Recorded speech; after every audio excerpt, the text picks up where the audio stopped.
So maglalagay ako ng konting twist. Pagdating sa edges, kailangan first is yung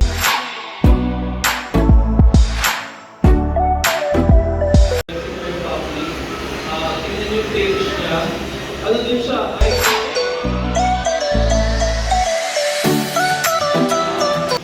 Kasi for example, may malaki kang project, mas madami hindi siya masyadong mababa. Okay.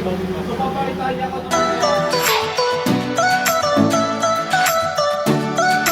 so from this one, akala mo ganyan daw siya. Pero nung ay, bago pala nito, kinat to size na namin. Ikaw nga.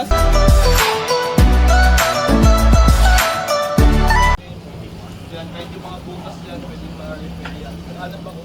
May nakaalam pa natin. Gusto lang natin malabas yung design. So mamaya, after that,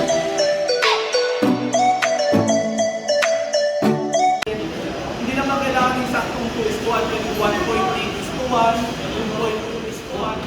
Ayan o, nagkakabubble siya. Huwag kayong mag-alala.